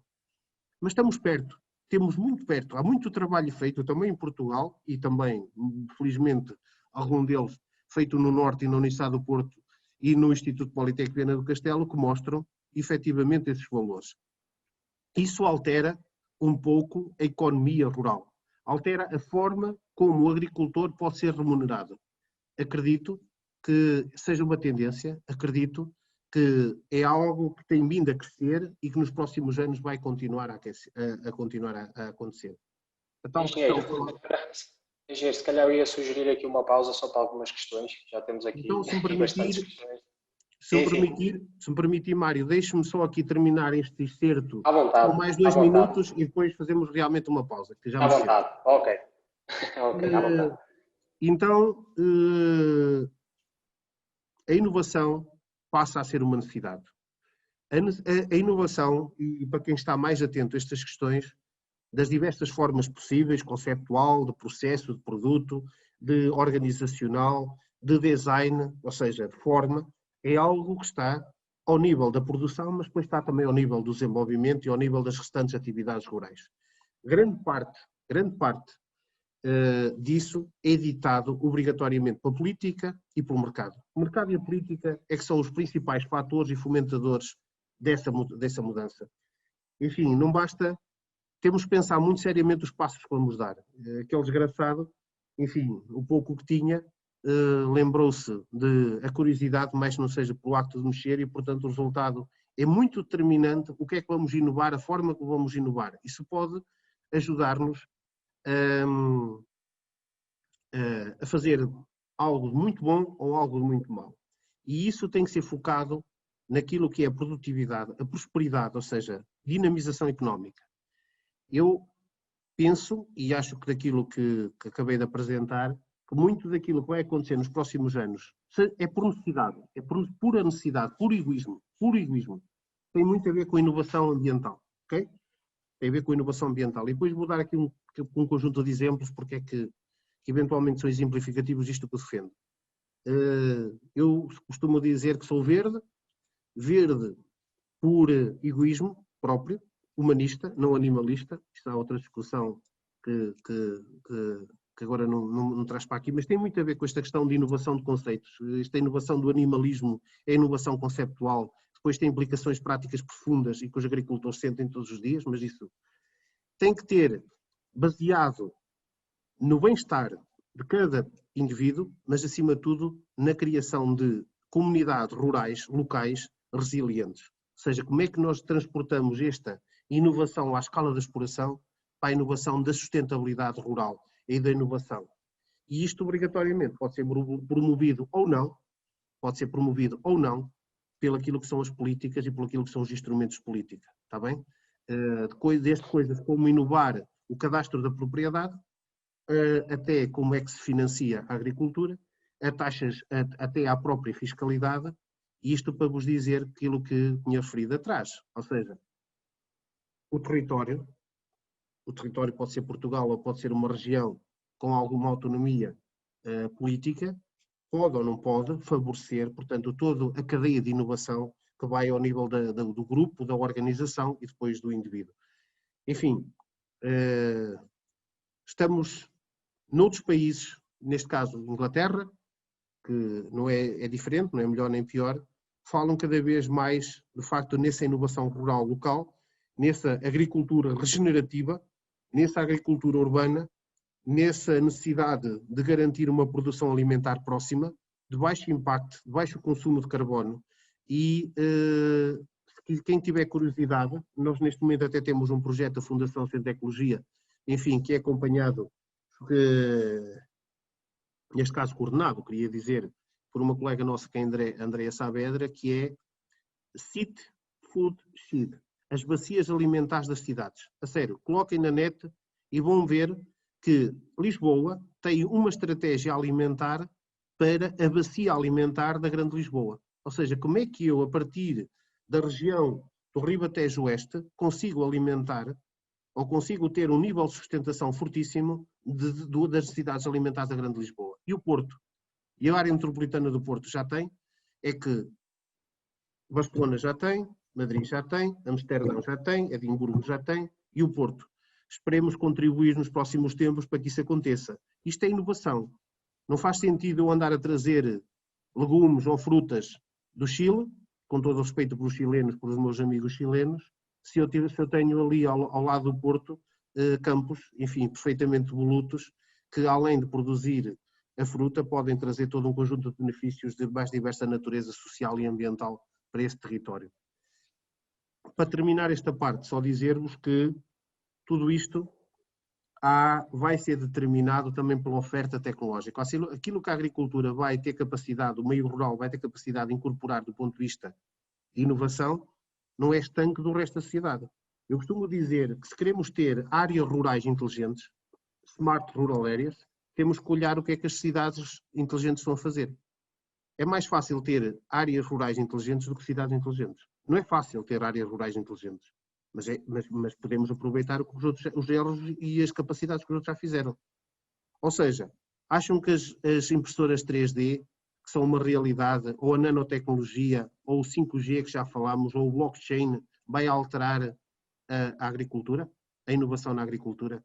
Façam uma relação, olhem para o blockchain, que é uma tecnologia, um processo associado à informatização, e vejam o que é que isto pode favorecer, por exemplo, a rastreabilidade dos produtos e a certificação alimentar. Blockchain. E vão ver que, provavelmente, nos próximos anos, não seremos capazes de manter sistemas de rastreabilidade e certificação efetivos se não tivermos um sistema de informação suportado no blockchain. Ou seja, nós não conseguimos viver fora da sociedade. Muito daquilo que vamos trazer para dentro da agricultura, obrigatoriamente, vai ser aquilo que outros nos trazem. Estou mesmo aqui a terminar esta parte, só dizer que a agricultura, o mundo rural, vai depender da capacidade de desenvolvimento regional. É curioso porque é que a agricultura, olhem para esta figura com atenção, vão ver que quando falam na economia, falam na indústria. Estão a ver aqui no canto superior baixo. Mas porque é que a indústria não é setor produtivo? Ou seja, quais são efetivamente os atores da agricultura que estão presentes na definição de políticas de desenvolvimento regional, local? Já não é nacional, é regional, local. Quais são? Nós afastamos-nos, por exemplo, eu participo muito em elaboração de planos diretores municipais. Às vezes olho à volta e fico sempre à espera que apareça um ator do mundo rural, ou uma associação florestal, ou uma associação agrícola, ou uma grande empresa com representação. E nem já os convidam, e quando os convidam, nem fazem parte das comissões de acompanhamento. Ok? Nós demitimos-nos do nosso contributo para aquilo que é o desenvolvimento local, e o desenvolvimento local ou regional é suportado, segundo as novas teorias todas possíveis e imaginárias de desenvolvimento, em 3 eixos. Administração pública, universidades, eu aqui nas universidades meto todo o setor de investigação, desenvolvimento, interfaces, ou seja, meto as incubadoras, meto as aceleradoras, ou seja, toda essa dimensão, e obrigatoriamente também os agentes. Toda a parte em si, a parte interessada. As políticas, a empresa, as empresas também são agrícolas. E, portanto, ou nós conseguimos esta concertação e esta coerência, e isso também vai depender de nós, ou então, portanto, não somos capazes.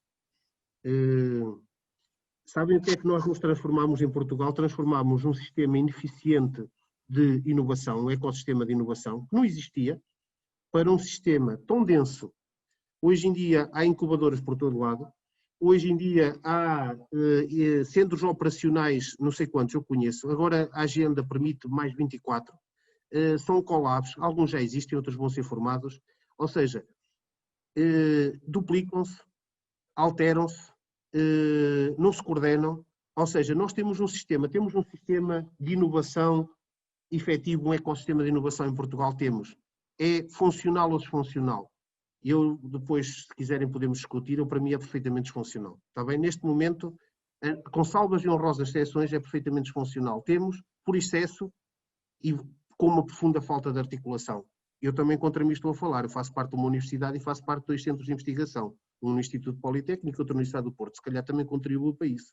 Ok? Não me estou a pôr fora da ninhada. Olhem, assim, se puséssemos aqui o de Portugal e olhem para o do Canadá, este é o sistema de inovação, o ecossistema de inovação do Canadá. Quando a gente olha para aqui, percebe que são muitos, estão organizados, eu consigo estabelecer a relação entre eles, estão claras as atribuições, estão claras a forma como são financiados, as responsabilidades de cada um, a forma como são avaliados e, portanto, o sistema de inovação do país e do setor funciona. E, portanto, meus caros, o caminho é longo. Eu gosto muito desta figura porque foi uma figura de um congresso que houve em Bruxelas em que eu tive a oportunidade de participar e em que estivemos durante 4 dias e houve um desenhador que no fim passou tudo a limpo e disse o que é que tínhamos feito e o que é que estávamos a fazer. E, portanto, às vezes o que temos para fazer é o tal percurso de endurance de anos e não de dias, estão a ver? Não é com 2 reuniões e com uma conversa com o Presidente da Câmara depois do almoço que se faz o desenvolvimento de uma região. É durante anos. E para quem está envolvido nestas coisas sabe que é isso que implica. Desculpem o tempo, eu tenho aqui depois mais 3 ou 4 status que têm a ver mesmo só com questões de inovação ambiental, exemplos de como é que a conservação ambiental pode ser uma oportunidade imensa para inovarmos e para fazermos dinheiro, porque também é importante fazer-se economia. Aliás, as pessoas têm que pagar contas. Mas como é que a conservação pode não ser um encargo e pode ser uma vantagem. É um aspecto que eu gosto de mostrar. Mas depois podemos fazê-lo mais à frente. Desculpe lá, Mário, tomei mais tempo do que queria e, enfim. Não, mas foi esclarecedor para quem nos está a ouvir, com certeza. E ficou tudo muito bem explicado. Bom, queria dizer que já temos na nossa presença o engenheiro José Martino, que agora vai moderar então aqui o nosso restante debate. Temos aqui bastantes questões colocadas por quem nos está a ver, o que é bom, o que é ótimo. E por isso passo então a palavra ao engenheiro José Martino. Boa noite. Peço desculpa da minha entrada tardia, espero que me estejam a ouvir em condições. Sim. Eu passaria, pronto, aqui a nossa metodologia passa muito por responder aos participantes e eu avançaria desde já para as questões. A primeira que aqui temos é se as DOPs e IGPs são fatores de desenvolvimento, inovação e empreendedorismo. É uma boa questão e vou tentar ser breve. Isto seria um tema novo, ou seja, eu acredito que sim, tem esse potencial. É uma forma de propriedade intelectual, ou seja, é uma forma de uma parte de um território ou alguém que foi entendido como adequado e idóneo para fazer essa gestão, enfim, que é definida uma marca territorial, é definido também uma forma de propriedade intelectual e depois alguém tem que garantir o cumprimento das regras que são estabelecidas para a definição dessa DOP. Ou seja, o potencial é enorme. Eu acho que há casos em Portugal e por essa Europa extraordinários em como as denominações de origem efetivamente são motores, são uma inovação, são motores de desenvolvimento, mas também e também temos casos em que as denominações de origem e os IGPs e até outras, enfim, as EGPs são fatores de apropriação de um conjunto de poucas partes daquilo que é um património material e imaterial de todas. Ou seja, também temos casos desses, em que houve uma entidade que se conseguiu apropriar daquilo que é um património, daquilo que é um potencial fantástico de uma região e que está ao serviço de muito poucos. Isto basta arranjar regras de exclusão, enfim, em que alguns têm ficado fora e os primeiros que chegaram colocaram-se. São poucos, felizmente. Eu acredito piamente que esse é um caminho que está a ser percorrido e a maior parte deles são bons exemplos. Mas também há maus exemplos. Ótimo, obrigado. A segunda questão diz o seguinte: o Governo não tem apoiado muitos projetos de primeira instalação de jovens agricultores. Acha que é fator de limitação ao empreendedorismo em meio rural? Também, mas mais do que o número, é a qualidade dos que promove. Ou seja, eu acho que o governo tem que colocar filtros e um acompanhamento. A maior parte dos projetos agrícolas, daquilo que é a minha interpretação, e isto é altamente discutível e aceito outras interpretações, mas reparem, são viáveis economicamente, financeiramente nem sempre. E muitas vezes focamos-nos muito na viabilidade económica e até inclusivamente financeira do projeto e esquecemos da verdadeira dimensão que está por trás desse acto de inovação, porque um projeto teoricamente é um acto de inovação, que é a capacidade de inovação e a capacidade de empreendedorismo efetivo do agente, pode ser individual ou coletivo, que está por trás disso. E, portanto, a administração tem que saber escolher melhor os agentes e tem que lhe dar mais acompanhamento. Por um lado, mais apoio, por outro lado, um acompanhamento mais longo, de uma forma muito mais próxima e, obrigatoriamente, também uma regulação mais próxima. Não me parece que tenha a ver com o número, parece-me que tem a ver com a qualidade dos processos. Ok? É importante termos projetos, mas é importante termos bons projetos. Isso é que é importante. E não todos os projetos que lá chegam, em que alguns há excelentes projetos, e vocês conhecem-nos, eu também, e depois há assim umas visões, às vezes um bocadinho deturpadas da realidade, que são mais próximas, portanto, de um quadro do Dalí do que propriamente um realismo de um pintor português. Claro. Questão seguinte, para promover a inovação e o empreendedorismo são precisos agentes com capacidade e competências acima da média. Com a motivação existente para estas pessoas se instalarem em territórios mais atrativos, áreas metropolitanas nacionais e estrangeiras, qual a metodologia a desenvolver para os fixar nas regiões onde há despovoamento? Lá está, é um acto de inovação territorial que implica uma articulação de políticas públicas. Enfim, existe muito essa intenção, existe essa necessidade. Primeiro, acho que isso já todos assumimos. E depois existe uma necessidade, acho que ainda divergimos é na forma de o fazer. Temos este governo, criou secretarias de Estado, criou incentivos, não sei se são suficientes, são estes que são os adequados, mas passa, na minha opinião, enfim, eu se calhar ainda sou demasiado clássico, eu costumo brincar com os meus alunos, ainda sou a favor dos forais. O que é que serão os forais antigos? Os forais antigos eram, os locais diziam o que é que precisavam, negociavam com o governo central, no caso era o rei, neste caso, o que é que queriam fazer, assumiam essa responsabilidade e o rei dava-lhe toda uma série de incentivos, nomeadamente alguns deles de natureza fiscal, outros de natureza decisória, e portanto no fim de algum tempo voltavam a ver o que é que acontecia. Ou seja, mais liberdade, mais responsabilidade e incentivos, possam ser diretos ou indiretos. Alguns dos incentivos passam, por exemplo, por criar nessas regiões favorecidas, nessas regiões marginais, de baixa densidade, instituições com capacidade de inovação, que ofertem novas formas de fazer, que apoiem, não necessariamente só em dinheiro, que ajudem, ok? Por exemplo, não sei, se calhar quando fizemos o caixão em Trás-os-Montes, se calhar foi um bocado antes do tempo, ou seja, estamos fora do tempo quando estamos atrasados ou quando estamos adiantados. Eu acho que agora há um projeto de recuperação do caixão, a mim ainda me ouviram, não sei se depois aquilo ficou lá ou não escrito, também não sei se a minha solução era a melhor.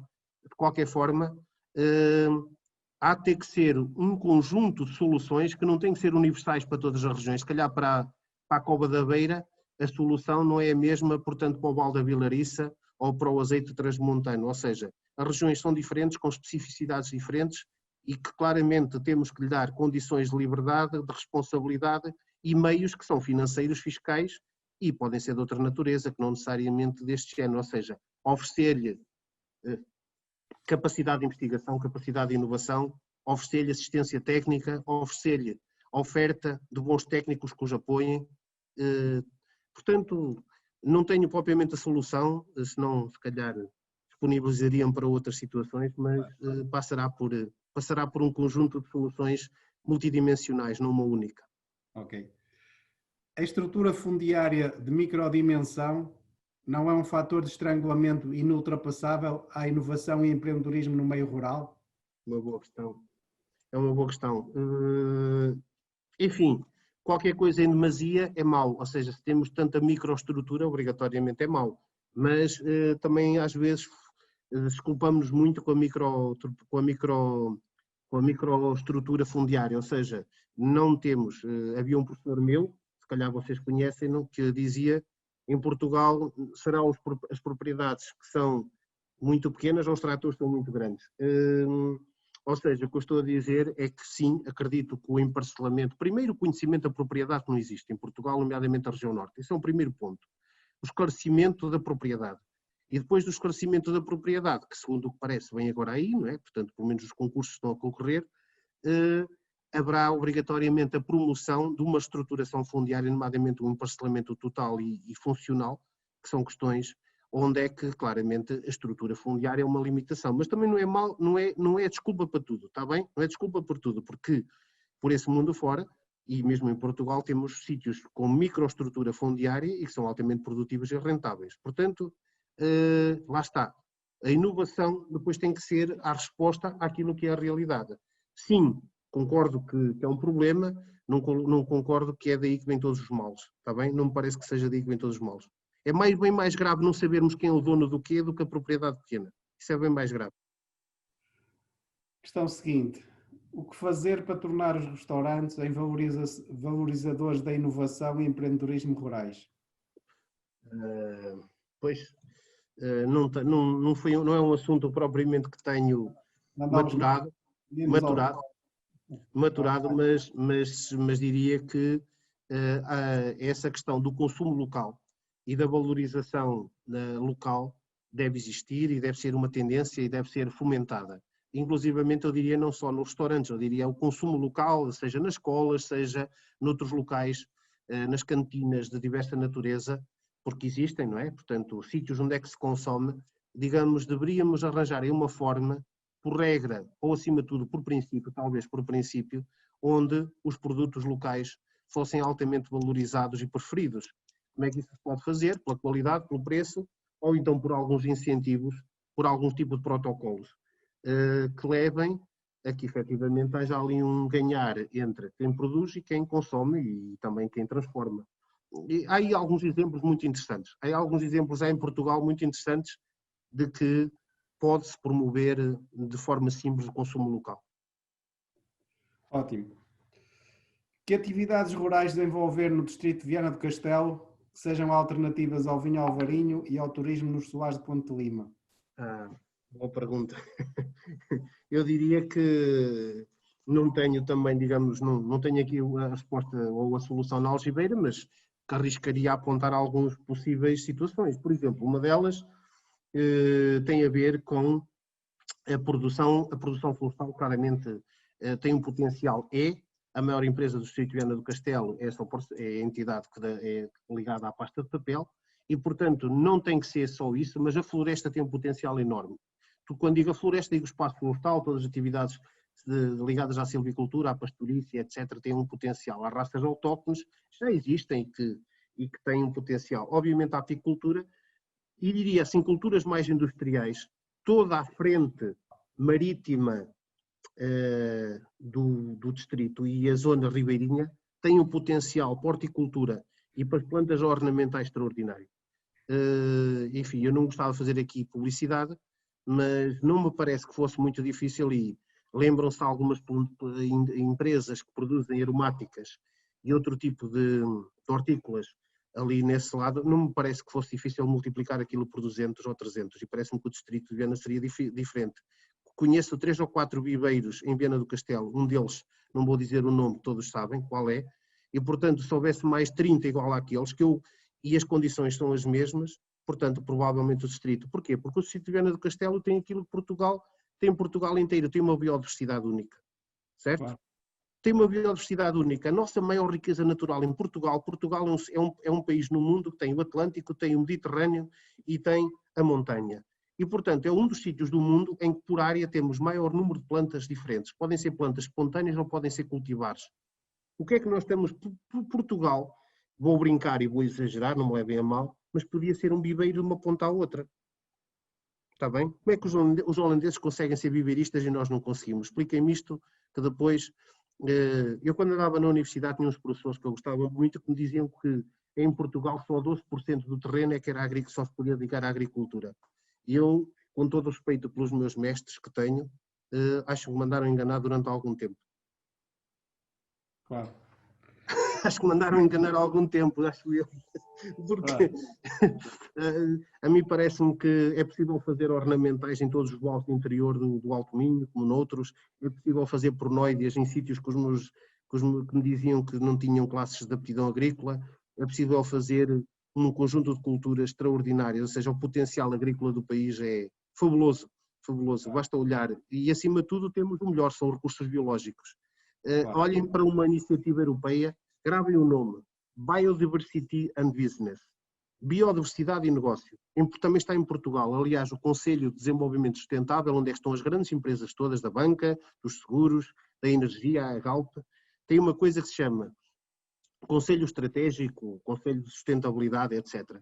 E tem uma iniciativa que é como é que se pode fazer negócio a partir da biodiversidade, dos recursos biológicos. Esta é a nova tendência. Se não, porque é que as grandes empresas de agroquímicos estão a se transformar todas em biotecnologia? Digam-me lá. Claro. Porque é que as grandes empresas, isto é inovação, e nós o que é que estamos a fazer? Estamos a guardar. Quando o pessoal tiver dúvidas se a biodiversidade é negócio, eu costumo dizer, vejam quanto é que vale a Casta Alvarinho, ou quanto é que vale a Pera Rocha, que é para perceberem que a biodiversidade não é lobos, a biodiversidade são as caxenas, está bem? Também são as caxenas. Também são as caxenas. A promoção do empreendedorismo em atividades rurais não deveria estar sob a alçada das associações empresariais? É uma questão, confesso que não tenho conhecimento suficiente, não tenho experiência, é um setor que me foge bastante, que não para responder cabalmente, não me sinto preparado para responder, para dar uma opinião com alguma estabilidade, fundamento a essa questão. Peço desculpa por a minha incapacidade nesse sentido. Ok, acho que estamos com as questões esgotadas, o tempo também já passou um bocadinho. O que eu posso acrescentar, desculpe Martina, o que eu posso acrescentar e que me parece muito importante é o seguinte, é que para cada inovação, a forma de efetivar, se quiser se quiser matar uma borboleta, que não quero, salvar uma borboleta, mas se quisesse matar uma borboleta não ia com um tanque de guerra, certo? Se eu quiser salvar uma baleia, ou fazer o que mesmo uma baleia, não vou lá com canivete. Ou seja, o que eu quero mostrar é que muitas vezes quando queremos fazer uma inovação, o instrumento, a forma como o fazemos, é crítico e fundamental. Isto tem a ver com a pergunta, esta última pergunta. Não sei responder à pergunta, efetivamente, mas o que queremos fazer, o que queremos inovar, e pode ser uma inovação conceptual extraordinária como os serviços de ecossistema, como mudar a propriedade, se é individual, se é coletiva, do que é de cada um de nós, do que é todo, e são inovações conceptuais brutais. Até inovações de uma embalagem mais adequada. A parte mais importante é a forma como a vou fazer. Ou seja, cada inovação, desde a sua conceptualização até a sua utilização, até a sua adoção e adaptação. E há uma coisa que a maior parte de nós nos esquecemos e que eu repito, que tem muito a ver também com a minha experiência de alguns projetos, e já são há bastantes, enfim, não tantos quanto deveria, mas são bastantes, é a taxa de adesão e adoção de uma inovação depende da taxa de participação dessas pessoas ou dessa entidade no desenvolvimento da mesma. Se eu não chamei a ninguém, se eu defini uma política, ou defini um instrumento, ou defini um novo equipamento, sem chamar ninguém, que no fundo, teoricamente, a quem se dirige a responder, a participar na definição do mesmo, estou à espera que ele depois o vá aceitar com facilidade e que esteja à espera do que é impossível. Eu não posso responsabilizar ninguém, não posso dizer ao meu filho, não lhe digo a regra ao meu filho e depois chamo a atenção. Não, primeiro participo, discuto com ele a regra, defino a regra e depois é que vou chamá-la a atenção. Ou vou tentar fazer com que a regra seja aceita. E, portanto, muitas vezes nós temos, por culpa do definidor ou por culpa de quem participa, porque nós também somos com uma taxa de adesão e participação baixíssima, a nossa taxa na definição de novas soluções é baixíssima. E, portanto, a inovação fica ao nível da oferta. Eu oferto uma inovação, mas depois a adoção e a adaptação àquilo que é efetivamente a realidade, a efetivação da mesma, não acontece.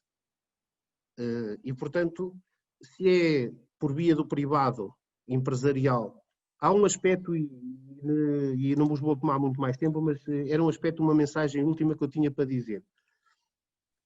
A inovação é a base para o empreendedorismo. Ou seja, nós não podemos ser empreendedores se não tivermos inovações para oferecer. Ok?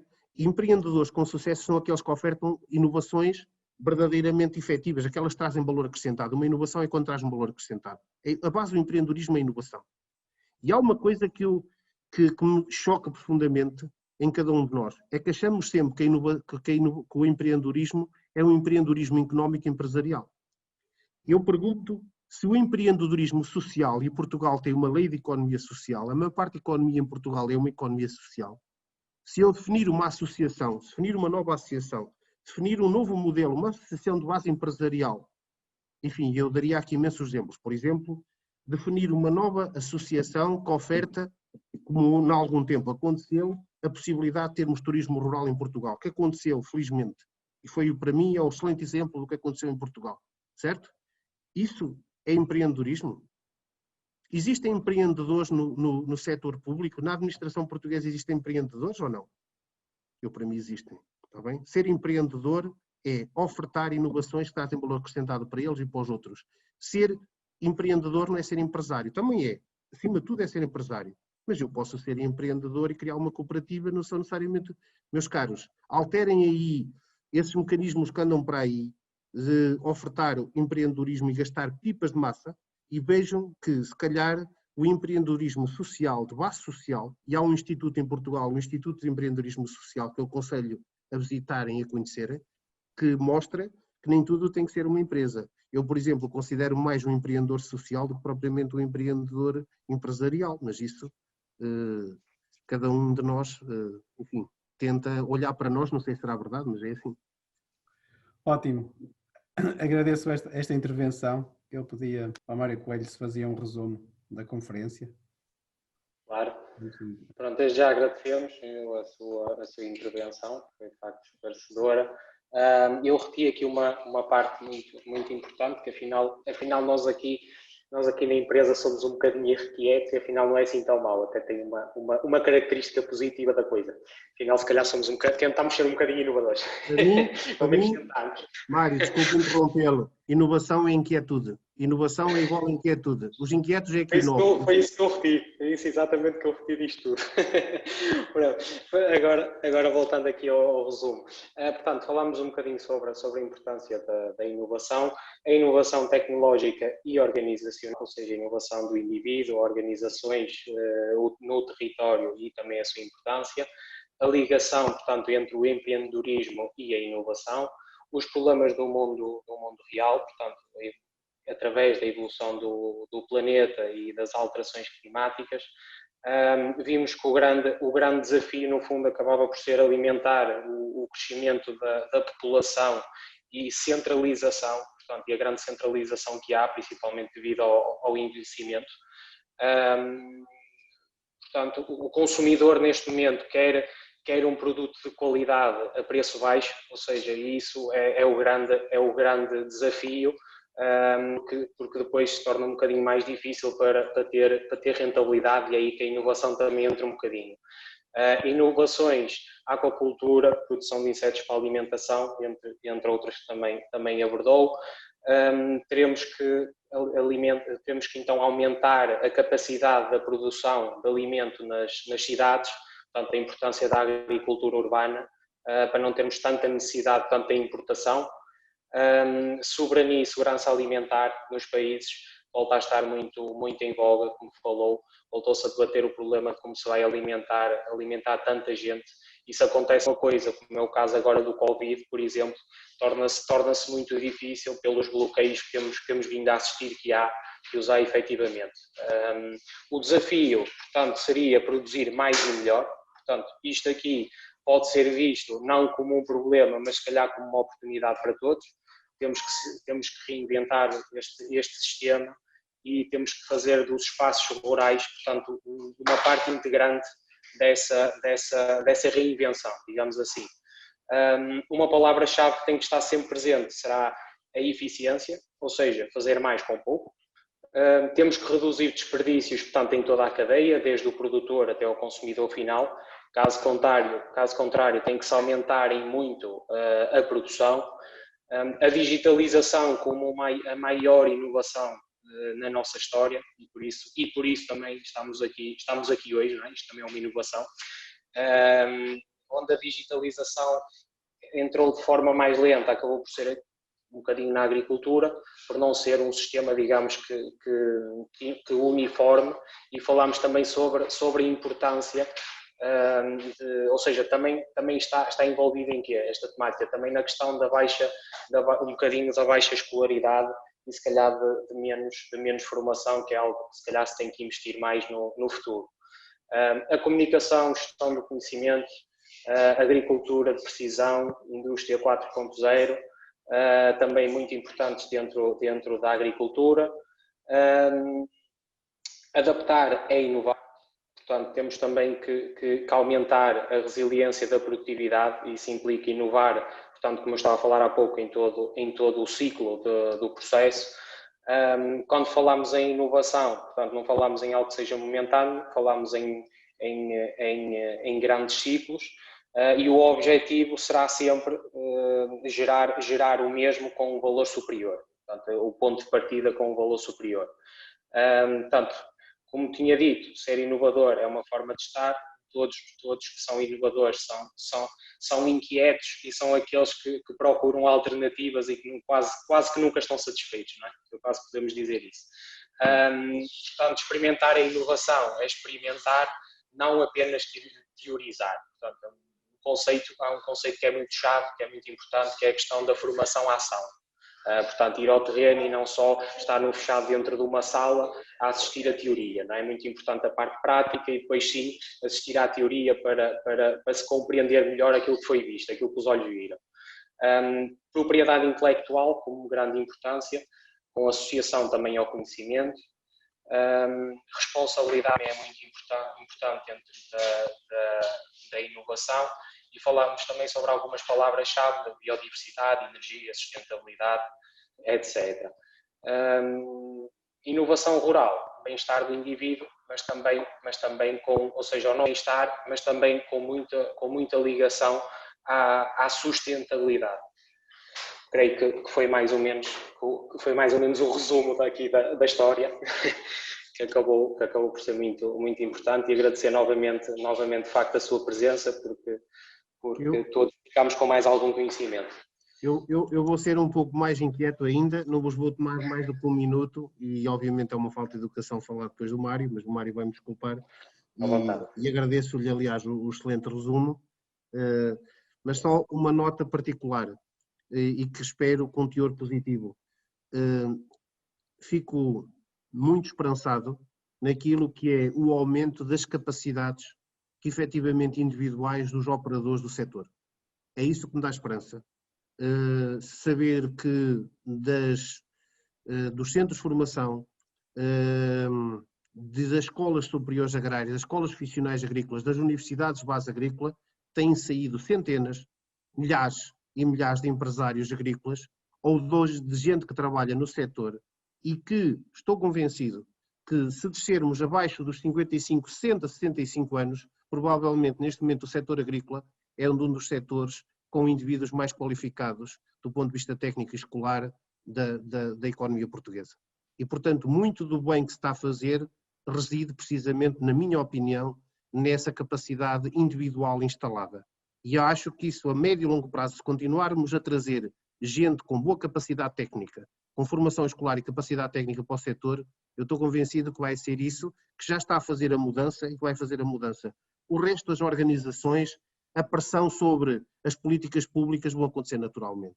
Portanto, acho que quem contribuiu para ter essa capacitação individual de muitos dos operadores já está de parabéns, e é essa a minha base de esperança para o setor em Portugal, para o setor e para o mundo rural em Portugal. Está bem? Desculpem lá, mas tinha que dar este apontamento que faço com convicção.